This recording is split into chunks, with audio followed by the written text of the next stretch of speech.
Ngobrol-ngobrol begitu ya dengan Ketua Japdi, ada Pak Asnawi dan juga ada pakar peternakan dari Unpad, ada Pak Rohadi Tawaf. Prof, Rohadi Tawaf. Prof, ini tadi saya kembali ke Prof lagi terkait dengan apa yang kemudian tidak efektif mungkin ya antisipasi yang dilakukan oleh pemerintah. Selain juga terobosan, sepertinya kalau saat ini kan yang dikatakan ini akan melibatkan Satgas Pangan untuk melihat apa yang terjadi. Tapi kok saya melihatnya ini seperti buka payung setelah hujan begitu kan. Padahal hal semacam ini sudah diantisipasi sejak jauh dan harusnya kita sedia payung sebelum hujan. Kalau Anda melihatnya apa sih yang tidak efektif atau kontraproduktif mungkin bahasanya begitu ya Prof ya? Jadi begini, saya melihat tahun ini mungkin prahara yang Prahara malah. saya menilainya ini prahara. Karena apa? Karena kejadian-kejadian di Australia yang seperti itu yang kita tidak pernah duga sebelumnya. Kalau yang lalu-lalu bisa diduga. Nah sekarang kita tidak terduga ini dan kemudian kitanya belum siap. Padahal konsep-konsep yang dibuat 3, 4, mungkin 5, 6 tahun yang lalu itu sudah ada. Roadmap-nya sudah disusun, tentu disusun oleh para ahli yang tidak sembarangan. Hanya masalahnya sekarang inkonsistensi terhadap roadmap yang dibuat itu. Itulah yang menyebabkan persoalan-persoalan kita hari ini. Yang kedua adalah kebijakan-kebijakan banyak yang kontraproduktif. Satu contoh misalnya, di dalam undang-undang kita itu tidak boleh menggunakan hormon. Sementara kita mengimpor dari negara yang pakai hormon. Ini kan persoalan tersendiri. Sehingga produktivitas sapi kita di dalam negeri tidak kalah bersaing dengan impor itu. Nah, persoalan-persoalan ini harus diselesaikan secara tuntas. Yang kedua, bahwa yang berikutnya adalah bahwa kebijakan-kebijakan sekarang itu masih konvensional kalau menurut saya. Berpikirnya hanya Jawa Timur, NTB, NTT. Kenapa kita tidak berpikir di luar wilayah itu? Misalnya sapi sawit. Yang mengerjakan sapi sawit ini swasta ternyata. Pemerintah, katakanlah BUMN masih belum secara optimal melakukan bisnis itu. Kenapa kita tidak lakukan itu? Lahan eks tambang misalnya begitu luas, pulau-pulau kosong misalnya, Papua begitu luas. Kita tidak serius sesungguhnya kalau menurut saya di dalam mengelola peningkatan produksi di dalam negeri ini. Sehingga akibatnya seperti sekarang yang sudah kadung misalnya terjadi. Bahkan mungkin akan terjadi yang sering saya sebut sebagai food trap, keterperangkapan pangan kita, khususnya daging sapi terhadap import ini semakin serius gitu, semakin sulit ditahan lagi. Saya kira itu Pak Irian. Iya, kalau udah ada roadmap-nya sekitar, tadi Prof memprediksi 6-7 tahun ke belakang, kemudian ada inkonsistensi ini, kenapa Prof kira-kira bisa terjadi seperti ini? Ini yang harus diperbaiki di titik mana? Missing link-nya ada di mana kalau Prof lihatnya begitu?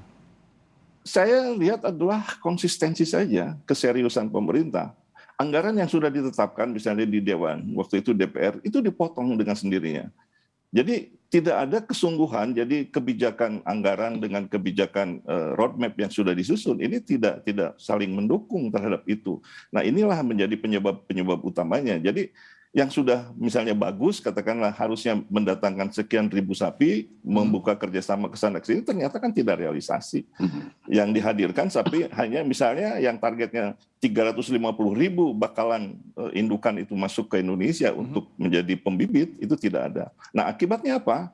Yang saya takut adalah depopulasi di dalam negeri. Pemotongan betina produktif sekarang sudah marak. Satgas Pangan turun pun nggak ada artinya buat situasi saat ini. Kenapa? Karena rakyatnya tetap beli mahal gitu ya, iya, karena begini, kasarnya ya. Persoalannya udah belibet Pak. Jadi artinya pedagang ini sudah naruh uang di pedagang lain, sementara sapinya nggak ada. Nah, akhirnya yang ada hanya betina. Itulah yang dia lakukan. Kalau dia tidak melakukan itu, dia juga rugi gitu Pak. Sementara impornya juga hal yang sama. Harga naik di sana. Jadi kalau dia jual seperti keinginan tadi Japdi dengan harga lama, dia tidak akan bisa hidup. Jadi semua udah belibet nih Pak, persoalannya udah nggak lagi sederhana gitu. Nah ini kalau dilihat semua yang saya sebut prahara itu di situ Pak. Ini Pak Asnawi langsung kegelitik kayaknya nih. Pak Asnawi apa yang mau disampaikan nih? Ini juga berhubungan juga, oke nanti bahas mogok, nanti saya akan bertanyakan itu. Tapi yang menggelitik buat Pak Asnawi barusan apa? Saya melihat memang itu suatu hal yang sangat dilematis. Istilahnya kita butuh ibu, tapi ibunya juga kondisinya tidak memungkinkan gitu. Artinya kondisinya tidak bisa memberikan sesuatu yang berkualitas kepada anaknya gitu.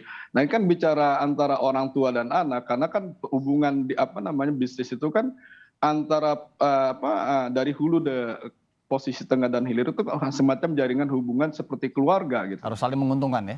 harus saling menguntungkan. Nah, memang dalam posisi ini memang hal yang dilematis. Persoalannya memang yang dihadapi oleh kami sebagai pelaku retailer, pengecer daging dan pemotong itu yang langsung berhubungan kepada masyarakat. Dan Ya. kondisinya persoalannya saat ini COVID-19 terus berlanjut, pertumbuhan ekonomi nampaknya pada eskalasi nilai-nilai yang komoditas yang berkaitan dengan ekspor. Nah, dalam kaitan untuk kondisi pertumbuhan, kondisi ternak dan lain sebagainya, terus kita juga ekspor negara kita selalu bergantung pada negara eksportir, hanya satu negara, itu yang menyebabkan tidak keberdayaan kita dalam mengkondisikan keadaan yang menjadi stabil. Ini kan menjadi kondisi yang menjadi instabilitas gitu.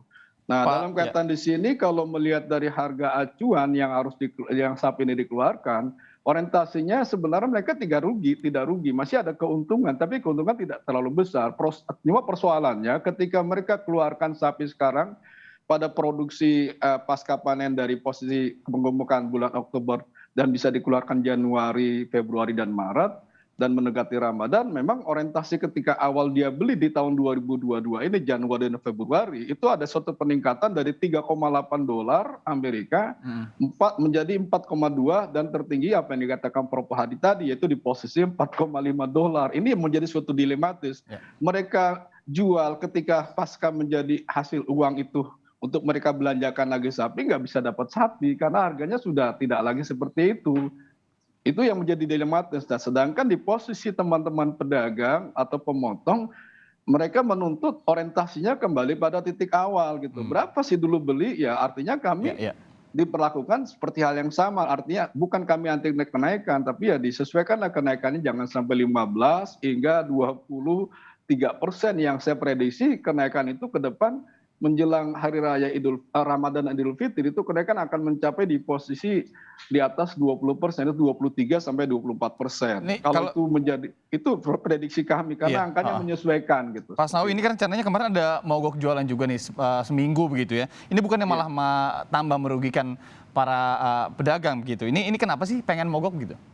Ya karena posisinya mereka itu yang dialami ya mereka merugi dari bulan ke bulan. Kan itu kenaikan itu sudah mulai terjadi prosesnya 500, 1000 timbang hidup yang dimulai dari hulunya di bulan Desember. Saat itu posisi pedagang masih enjoy gitu kenaikan 500, 1000 kenaikan. Kalau 500 dari feedlot itu kan berdampak di posisi RPA Rp1.000. Kalau kenaikan Rp1.000 jadi Rp2.000. Pedagang sendiri tidak memprediksi kenaikan hingga segini begitu ya? Sebenarnya yang bisa memprediksi kenaikan itu kan adalah di posisi pemerintah dan di posisi feedlot. Nah, posisi pedagang kan tahunya kami dapat barang gitu. Dan tidak semua pelaku pemotong dan pedagang daging bisa memprediksi gitu ya. Kalau posisi saya melihat kondisi keadaan masa lalu atau 2 tahun yang lalu memang Australia menjadi suatu terjadi musibah yang sangat dahsyat, ada banjir bandang, ada kebakaran hutan, itu yang menyebabkan mereka melakukan rekondisi depopulasi untuk bisa melayani kebutuhan pasar dunia. Dan informasi itu sebenarnya ya sudah terbaca jelas ya beberapa waktu kebelakang dan harusnya sudah ada antisipasi yang efektif seperti yang Pak Rohadi bilang tadi. Betul, cuma sedikit Pak Asnawi persoalannya teman-teman pedagang tidak mengambil antisipasi posisi itu karena mereka kan modal cekak, Pak. Oh iya. Ya baik, oke Pak Asnawi, terima kasih. Saya ke Pak Rohadi. Pak Rohadi mungkin terakhir ini ada selain memang catatan kritis bagi pemerintah yang bisa Anda sampaikan, ini Anda melihatnya kebijakan impor dari Australia hanya dari satu negara eksportir, apa yang harus diubah dari ini? Ini sudah berjalan lama, kenapa berjalan lama seperti ini? Apakah ini memang sengaja tidak mau diubah atau seperti apa? Begini Pak, pertama saya ingin menyampaikan juga bahwa pemerintah sudah cukup bagus sekarang ini mengatasi situasi kendala ini. Karena kebetulan kami membina juga kelompok desa korporasi sapi. Jadi artinya dengan sistem korporatisasi ini, sistem supply chain akan diperbaiki sehingga informasi-informasi itu bisa sampai langsung ke konsumen. Dan kami sudah dapat informasi terakhir dari kelompok-kelompok ini, mereka pun memiliki sejumlah sapi karena informasinya terputus mungkin dengan pasar. Ini sudah cukup baik. Ada beberapa wilayah yang sudah menyampaikan informasi kepada kami bahwa kami punya sekian ratus ekor, dan ini sedang diinventarisasi untuk menghadapi Lebaran ini. Mudah-mudahan ini jawabannya jangka pendeknya Pak, jangka pendek ini. Tapi kita nggak bisa bertahan di situ. Nah, yang kedua tadi kaitannya dengan perdagangan antar negara ini adalah kebijakan polisinya pemerintah pusat mungkin berkaitan dengan bilateral, perdagangan bilateral dan lain-lain yang itu di luar jangkauan saya atau jangkauan kami. Yang jelas harusnya ada tidak single supply, harus ada beberapa negara yang bisa masuk ke Indonesia untuk itu. Dan saya sangat berharap sebetulnya tidak dalam bentuk daging. Kenapa nilai tambahnya buat masyarakat itu lebih sedikit dibandingkan dengan sapi. Kalau sapi ada pupuk, ada kulit, ada kepala, ada darah dan lain-lain yang menjadi sumber pendapatan masyarakat kecil. Dan ini memberikan multiplying effect yang luar biasa buat pembangunan ekonomi di pedesaan. Oleh sebab itu harapan kami sebetulnya yang masuk itu nanti dari Brazil mungkin tidak dalam bentuk sementara mungkin dalam bentuk daging frozen, tapi berikutnya harapan kami dalam bentuk sapi-sapi hidup. Saya kira itu, Pak. Oke, Pak Rohadi Tawaf, pakar peternakan dari Unpad, kemudian ada Pak Asnawi, Ketua Umum Jaringan Pemotong dan Pedagang Daging Indonesia, JAPDI. Tentu yang diharapkan juga bukan tadi hanya single submission saja yang dilakukan atau single supply dari Australia ataupun kebijakan-kebijakan lainnya, tapi bagaimana kemudian pemerintah ini bisa merangkul asosiasi dan juga akademisi agar juga pemilihan kebijakan ini benar-benar didengar dari masyarakat juga, yang akhirnya tidak kemudian merugikan pihak manapun, khususnya rakyat yang kemudian nanti akan membeli, apalagi ditambah situasi-situasi yang kita tidak pernah prediksi seperti sekarang ini. Pak Rohadi, Pak Asnawi, terima kasih banyak. Sehat selalu dan terima kasih sekali lagi sudah mau meluangkan waktu di Sapa Indonesia Akhir Pekan.